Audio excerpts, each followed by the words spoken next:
Hi, boys and girls. It's time for us to read Appleblossom the Possum. We are on chapter 20 of page 138. Appleblossom opens her eyes to a room that is bright with light.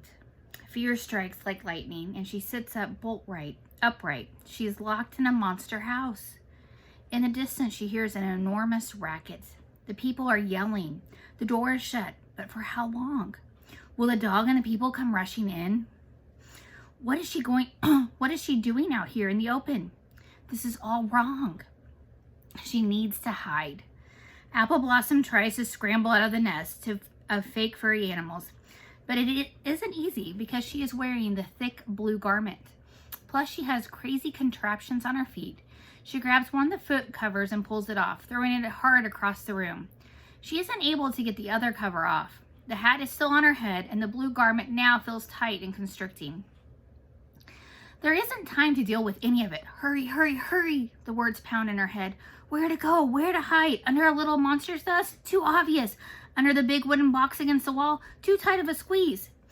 Appleblossom is running, lines in dialogue, but with herself. She races awkwardly around the room. Only 1 foot cover on, the hat flapping over her eyes, and the wooden buttons on her blue garment rubbing along the floor.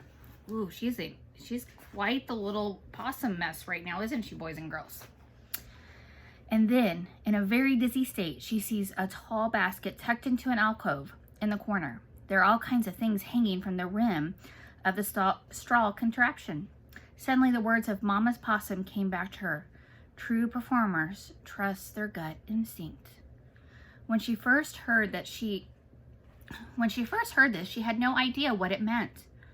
Where's your gut? And what is your instinct?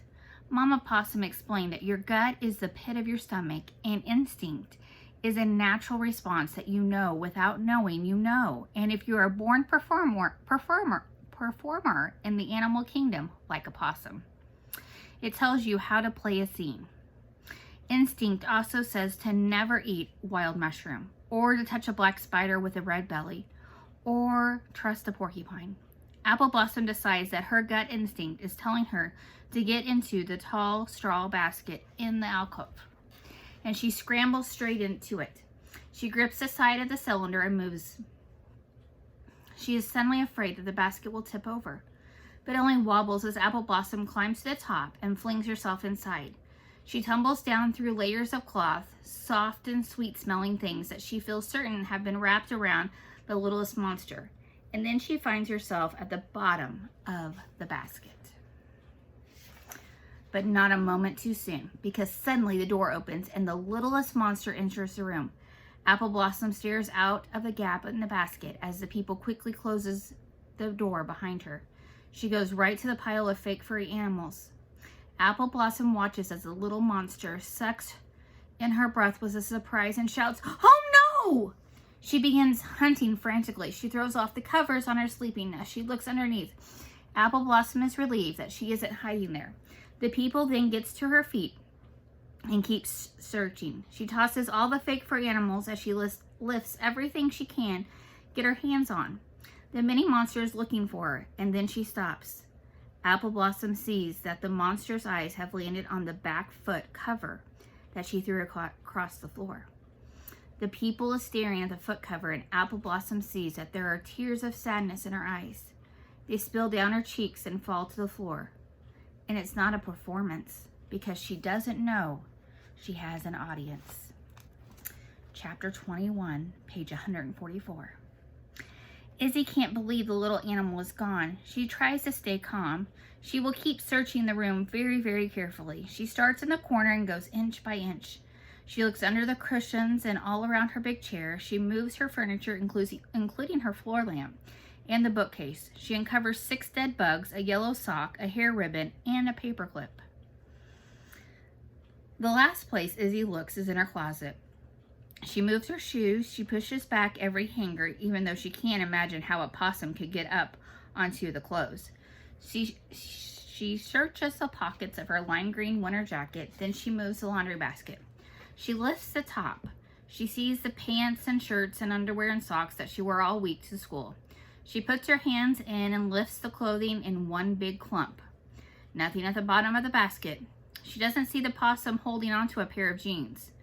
The mess of stuff doesn't seem heavy, but she is tired of searching, and so she drops it all back into the basket and slumps to the floor. She can't contain her disappointment. One minute she had the most fantastic new pet, and now the little creature is gone. And so are the bonnet for her doll, and one of the boots for her circus monkey, and Paddington's raincoat. So it turns out the possum is a burglar. Izzy picks up the little black Izzy picks up the little black boot and holds it in her hands. It's like Cinderella, only all mixed up. She slips the boot into her pocket and makes her way to the kitchen, where a very wet Columbo is rolling around on the floor in a pile of old wet towels. The room smells like burnt toast and wet dog, which isn't great. Izzy takes a box of cereal from the counter and slides into a chair next to her father, mumbling. So that was crazy. Columbo got pretty excited. Izzy's mother pours herself a coffee and sits down as well. He smelled a wild animal. He knew the thing was on the roof last night. He's smarter than he looks. Izzy doesn't say that the dog is no pet detective, even if his name is Columbo. What kind of pet do you think was up there? Izzy's mom sips her coffee before answering. Oh, we know. Your father saw them. Izzy's spoonful of cereal stops at midpoint between her mouth and bowl. She turns to her father. What did you see? She realizes she sounded too excited because her father touches her arm and says, It's okay, sweetie. We're calling the exterminator. Izzy's mom adds, Your father saw possums last night. Izzy exhales. So you woke up last night and you saw a possum in the house? Her mother is alarmed. Goodness, no, her father explains. I went outside with a flashlight after Columbo woke us up. Spotted 2 by the chimney. Not big ones, probably nothing more than babies, but so ugly, like rats, only worse.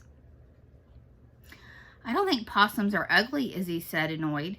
That's because you've never seen one. They are just the worst looking things ever. Izzy starts to speak again, and then she stops. Her little possum friend is anything but ugly. The creature has a dark, shining eyes and the most perfect nose with a pink tip. She is furry and fuzzy and smells like a wet wool sweater. But she will keep all of this to herself. Izzy continues to chew her cereal and then finally says, Are you sure you need to call the exterminator? Possums are nomadic. They move from place to place. We studied them at school. Izzy's mom is impressed by her daughter's knowledge and her smile is one of relief. Really? I didn't know that. So they aren't right now building some kind of nest under the house? Izzy grins. No, they don't build nests. I bet they heard Columbo, and that was all it took to figure out that this was no place to call home. Her parents look pleased. Izzy glances over at the large wet dog rolling on his back. He's in some kind of battle with a towel. She sees dog hair everywhere. Columbo is a shudder. That, she silently thinks, is really his greatest skill. Izzy puts her cereal bowl in the dishwasher and then waits until her mom and dad are both out of the kitchen before she removes a small plate from the cupboard. She goes to the refrigerator and takes out cheddar cheese, 4 grapes, and 2 small carrots. She gets a sesame cracker from the box on the counter, and then she adds a piece of chocolate from the secret stash in the back of the tin-foil drawer. She pours grape juice into a little cup her mother uses for hard-boiled eggs. She carries all of this into her bedroom and closes the door. Even though it appears that her little friend is gone, there's still a possibility that the possum is hiding somewhere. And food might just be the thing to draw her out. Izzy gets dressed and goes to the living room, where she tells her mother she wants to visit the library. Her parents are always happy when their daughter asks to spend time with books. So after the kitchen is cleaned up, and after Izzy has made sure her keep out sign is prominently posted on her door, her mom drives her down to the public library on Jensen Road. Izzy is intent on doing research. She wants to find out everything there is to know about possums. Chapter 22, page 151, boys and girls. Appleblossom looks through the gap between the woven sticks of the basket.